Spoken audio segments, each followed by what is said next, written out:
As a beginner, when you start learning data analysis for the first time, you have a couple of goals in your mind: how you want to start, how you want to earn, what you want to do, and several goals that are relative and subjective to you.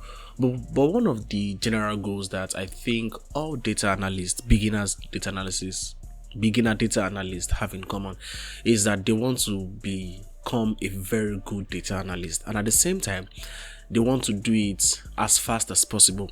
Now, don't get me wrong, by as fast as possible, I'm not saying you want to learn the whole of data analysis in 6 months or in 4 months and get a job in the third month. I'm not all about that. So by learning faster, it means you learn the basics as fast as possible, but at the same time you took your time in learning these basics. So let's say, based on you're supposed to learn in 8 months, and you were able to learn let's say 7 months, so that is a bit faster. So in today's video, I'll be giving you the tips, 4 tips actually, that the pros that you look up to, that you see up there as one of the best. These are the tips they also used when they were starting their data analysis journey, and some of them still use this tip as we speak, because the data analysis space is a continuous learning space, meaning you just have to keep learning. So some of the tips I'll be mentioning right here in this video still applies to when you get to that intermediate level or that pro level. You just have to add 1 or 2 twists to it. So without further ado, let's get into the video properly, and I'll be doing that by starting with one of the most important pro tip I always give to a beginner, and that is the fact that you should learn in a community. Now, you see, the data analysis space right now, as we speak at the time of recording this video, is a self-learning space. So by self-learning space, it simply means that we really don't have universities all over the world that much that offers a BSc or an undergraduate degree in data analysis and even data science, and even if you see a university that offers that type of something of such nature, it's usually from the master's level. So the point I'm trying to make is that right now we don't have the educational structure for engineering the way we have for engineering, medicine, science courses. We don't have that for the data space, the data science and the data analytics. So it simply means that you have to self-learn, you have to consume materials on your own, and you have to do the learning on your own time, at your own pace, the way it suits you. So that's what I mean by self-learning. You have to learn yourself. Yeah, you might be saying that, but we have some courses from Harvard and all of those stuff. They are still online courses. Yes, we have courses from Harvard. I think we also have some courses from, I think, Cambridge, but it's still, you don't really have a lecturer. They give you materials, they give you PDF, they give you videos, and they tell you to go and self-learn, to go and read.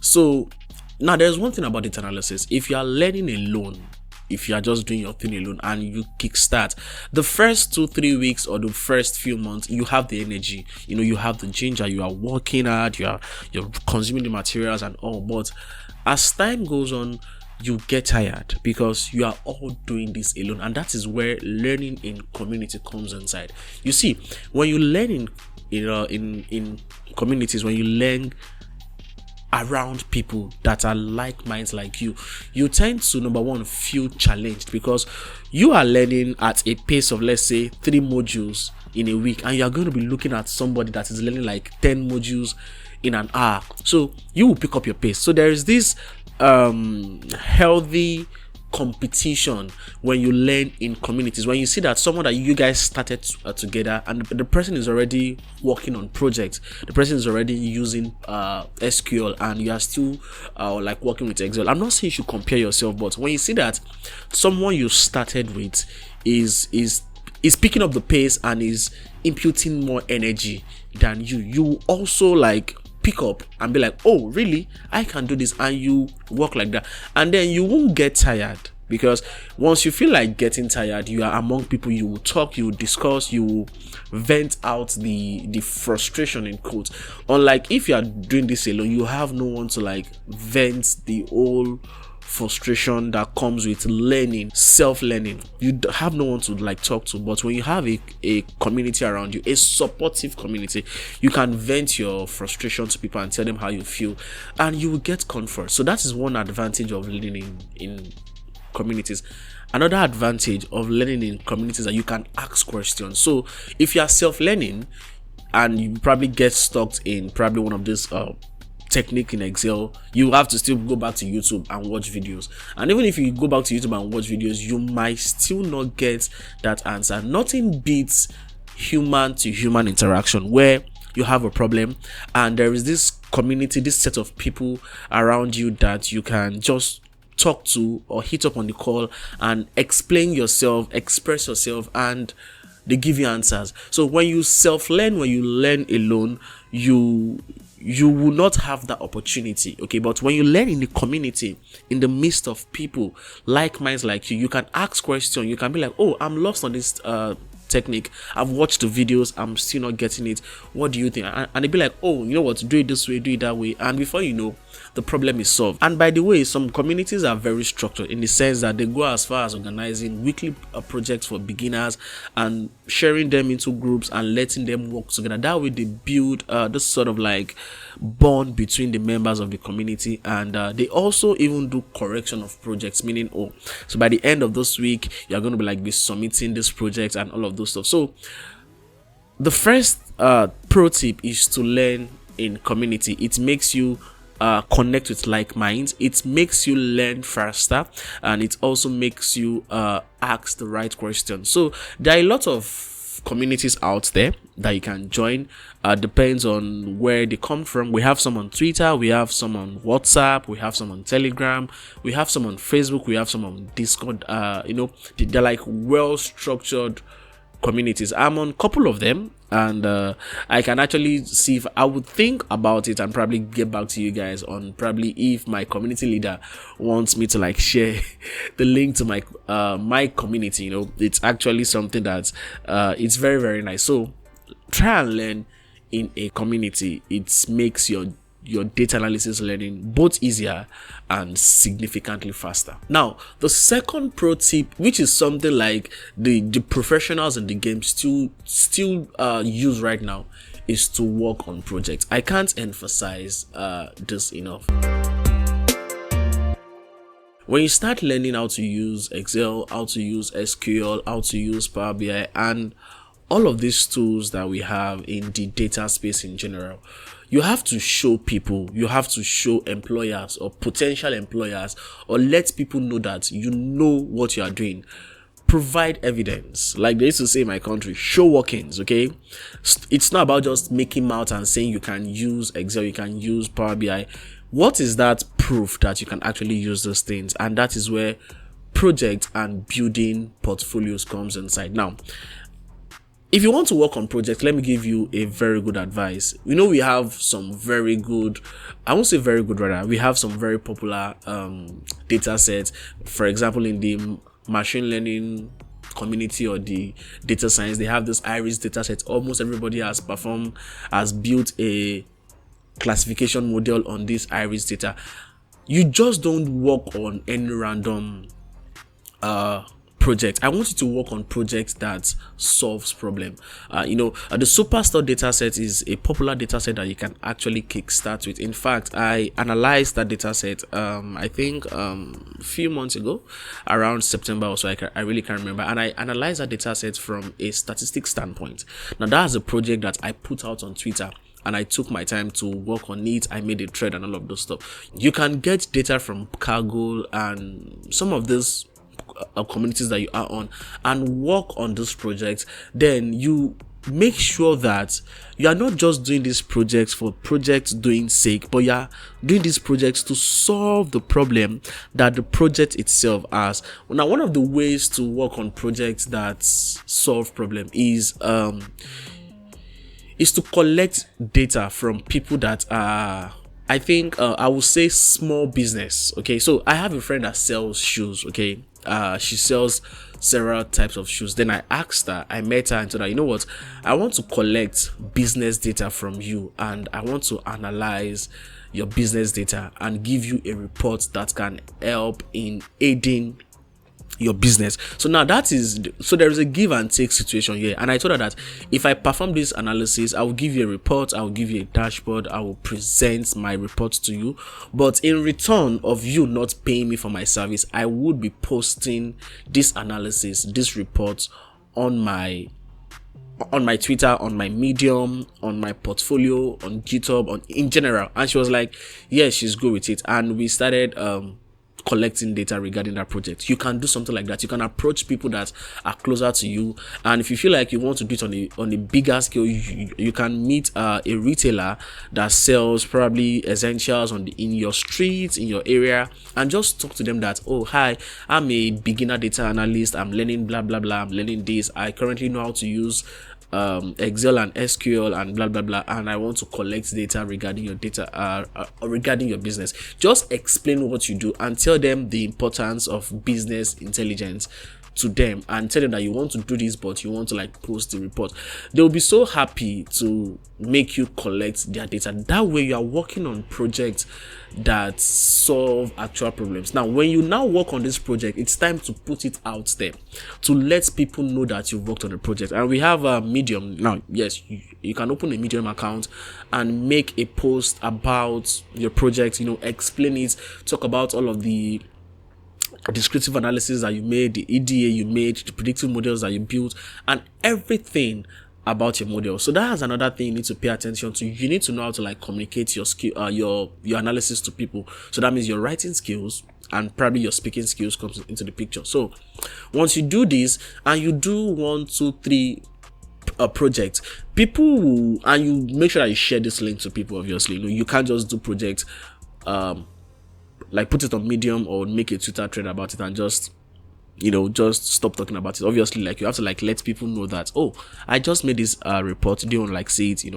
Social media is very powerful, which is something I'm coming back to. So once you work on projects that solves actual problem, it's a good thing. You are building your portfolio so that when a job opportunity comes into the picture, you won't be stranded when the interviewer tells you, so you call yourself a data analyst, what have you worked on?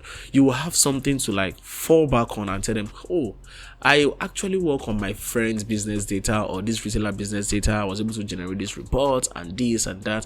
And that way, you've not only worked on a project, but you've worked on a project that solved the question. And that is enough to make the interviewer happy and get you that job. So please work on project and build your portfolio. Now, by building portfolios, you can decide to, I really don't know much about building the portfolios, but you can get a custom website, like from WordPress, and just how will I say, put all of your projects there, make a profile for yourself and all of those stuff. Sometimes your social media page can also be your portfolio. Like me, my Twitter page is my portfolio, because when you go to my Twitter page, you see all of the things I can do. I make threads on Twitter. If I analyze a data set, either health, business, econometrics, I post it on Twitter. I make a thread about that report. So I put it out there and people see. And because I have a couple of followers on Twitter, I try to like get engagement on this thing. So your portfolio can be your social media page, WhatsApp, Instagram, LinkedIn, anyone. As far as you have an avenue to push your report out there, it's a good one. Then probably if you feel like you want to upgrade, then you can start building website like I said earlier on. But make sure that you build projects that helps people, that solves problem actually. So the next pro tip, the third pro tip, is building in public. So this pro tip is another thing that professionals still use till today. I still use this thing till today, and in fact, if you are more of a freelancer, then this is something that you should never joke with. And by the way, I have a video on me talking about my freelancing journey. I'll be linking that video right here or anywhere. You can just check it out after watching this video. Okay, so when I say build in public, it means it's kind of like it have a branch. It means learn in public and at the same time build in public. Now, by learning in public, it simply means that if you're a beginner starting to learn data analysis, okay, you have a community that you're working on, and they give you guys a project every week, and they give you guys something to learn or to work on every day of the week. Okay, now when you learn about pie chart, bar chart, histogram, or anything you learn, you can go to Twitter, or you can go to LinkedIn, or you can go to Facebook, or you can go to your WhatsApp status and type, "Hi everyone, I've started my data analysis journey and I'm learning something new. So for the next 1 to 3, 4, 5, 6 months, I'll be talking to you people about my data analysis journey." This way, it feels like you are documenting your learning. You are learning in public. You are letting people see that I'm learning, and I'll be getting better in the long run. Okay, and so let's say you learned about pie chart, histogram, and bar chart today, and you go to your Twitter or wherever you want to learn in public, and you type it there. "Hi everyone, so today I learned about pie chart, how it's being used," and you talk about what you've learned. Okay, now you learned that today, and you like typed about it, you wrote about it. Tomorrow you learned, next tomorrow you learned, and you kept the same energy. You are consistent. For every time you learn, you are putting it out there. You're making people see. Now people are looking at you, people are monitoring you, people are seeing you, and if you are very consistent with this thing, people will be seeing your growth. Because obviously, if you are doing something and you are very consistent with it, there is definitely going to be growth attached to it. So people will see your growth, and as you're learning in public, you're working on projects, you get better. After learning in public, okay, now you now build in public, you build your portfolio. So every project you've worked on, you can now start talking about them on this probably Twitter or LinkedIn or anything. Now, one of the advantage of building and learning in public is that, number one, it increases your chance of getting a job. Now, people wants to give jobs to people that know what they are doing, and if this employer, in quotes, has been noticing your growth from when you started, and is seeing your growth, he or she is seeing your growth right now, there's a high chance that if they have a vacancy in their company, they can call you and they can let you know about that job. Or probably someone that has been seeing you working and be like, "Oh, I've been seeing your stuff, I've been seeing that you are learning, that's a good one. I have a friend of mine that posted a job listing, or I saw a job listing on LinkedIn, or I saw a job on Facebook, and I think I should just tell you." A lot of people have gotten job because someone saw a job somewhere and felt like, "Oh, I've seen you talk about data one time. Oh, I think this job is for you." So there was a time I was talking to someone, is a Tableau developer, and he said one of the first jobs he got was because a lady has been seeing his WhatsApp status where he talks about a Tableau and visualization, and they had that lady's office, they had like a vacancy, and she was like, "Oh, excuse me sir, a friend of mine used to post about dashboard and data visualization. Let me talk to him and get back to you." And that was how this guy got that first job. So people are looking at you. When you build in public, people may not engage. Don't get me wrong, they may not engage. You may not see that like, you may not see that retweet or that comment, but people are seeing, people are looking at you, and it feels like they are waiting like for the right time to pounce on you with opportunities. So build in public. Now, I know not everybody knows how to like put themselves out there, okay, in public, on Twitter, on LinkedIn. We have introverted people, we have introverts that are shy to like talk and put themselves out, but at least start from somewhere. What I would advise you is to start from somewhere. Building yourself should not be affected by whether you're an introvert or an extrovert. It's something that will help you. So I think you should start with people that you are familiar with. Maybe you should make a Twitter's circle, or join a closed data community on Twitter and start tweeting to those people. So you are tweeting to people that you know. At least you start from there. Or you can just be tweeting on your WhatsApp status, that is your contacts, people that are closer to you. So that way you build that rapport first. Then when you feel like you are getting better at building in public in a smaller circle, then you can try the wider circle. I won't tell you not to try building in public. It goes a long way. Where I am today as a data analyst, as a freelancer, as a researcher, as a statistical analyst, any amount of money I've made I'm giving the acknowledgement, if I can use that word, to the fact that I built in public. Building in public got me to where I am today, and it is one of the top skills that the top guys out there still use. They may not build in public the way you are building in public, but when they work on something huge, they work on very massive projects, they put it out there. Oh, I just did this a project with NIMC or with the Nigerian government, and it's a very good one, and voila.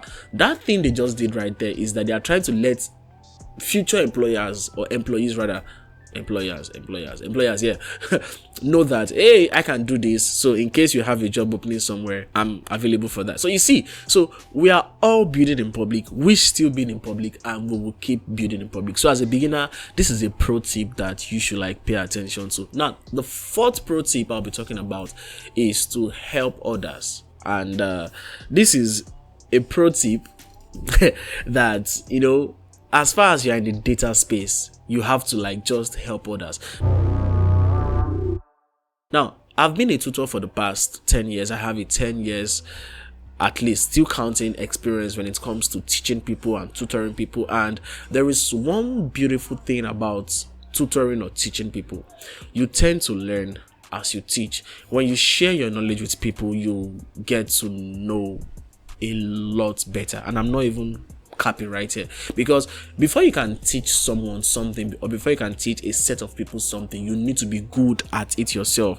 Albert Einstein said, if you can't make something as simple as possible, it means you don't know it. So for somebody to make a complex concept very simple, it simply means that the person know it actually. So if you're going to be teaching or helping others in learning data analysis, it simply means something: you are good. Maybe you are not 80% good when you started, but let's say you're 50% okay, we are good. Okay, now when you start teaching people, it forces you, it pushes you to go and start learning. And when you start learning, you get better. So you get better by teaching people, at the same time by learning on your own. I don't know if that makes sense, but what I'm trying to say is that if you teach people, you get better. And you also learn, you also self-learn. So help people, volunteer to probably gather a small community of people that wants to learn data analysis in your mosque, in your church, in your street, in your school, in your department. Just volunteer to teach people. When you teach people, it builds your confidence in people's skills, obviously, and it's builds your confidence in building in public also. But at the same time, you tend to learn, and the exposure you get when you teach people is also massive. And the last one is that the feeling of knowing that you helped someone to learn something, it's a very good and massive feeling. I'm not even going to lie to you, it's a very interesting feeling. And now the bonus pro tip is that be consistent. Oh my gosh, I can't stress this enough. All of those things I've mentioned, you can't just do them for 1, 2, 3 weeks and just stop. You have to be consistent. Okay, I've been making YouTube videos for almost 2 years, and when I started my YouTube channel, I was getting no interaction, no engagement for almost 6 months or 7 months of the moment I started my YouTube. I was getting nothing, and I kept grinding. That is consistency. But look at me right now. I've gotten my channel to 5k subscribers, and congrats to me on that. But the point is that consistency goes a long way. Little drop of water makes a mighty ocean. So that little 1% you are adding daily, that little 1% you are adding weekly or monthly, it's going to accumulate to something huge in the long run. So just make sure that you are doing all of those things consistently. I think I saw one post one time that I think it was this I don't know how to put it, an inspiration word or something. It says, is it Bruce Lee or Jet Li? He said he's not scared of a man that knows how to perform 1,000 kicks, but he's only scared of a man that knows one kick. No, okay, sorry, excuse me. I think it's about, he's not scared of a man, he's scared of a man that has practiced the same kick 1,000 times or 1,000,000 times. So if you do something, just one thing, and you do it consistently, you get so better at it, you get so good at it. I have 12 years in teaching people, and that thing started from the year 2012, and look at it right now. It has accumulated into something huge. So these are the 5 pro tips, okay, 4 pro tips with 1 bonus that I feel like you can use to get better as a data analyst, but not only get better, but even get to that your data analysis goal significantly faster. So if you enjoyed this video and you really like the video and you also make it to the end of this video, please don't forget to give me a thumbs up and also subscribe to this YouTube channel. Do you have some questions for me, or you have a pro tip that you also like to share that has helped you in your data analysis journey? Please don't forget to don't hesitate rather to go down to the comment section and drop your questions or your comments.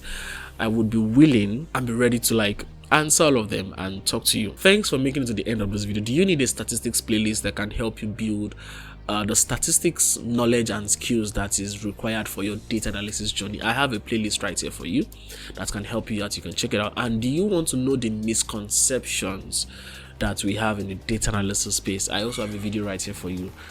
You can also check that out. Thanks for watching, and we'll see you in the next one. Bye for now.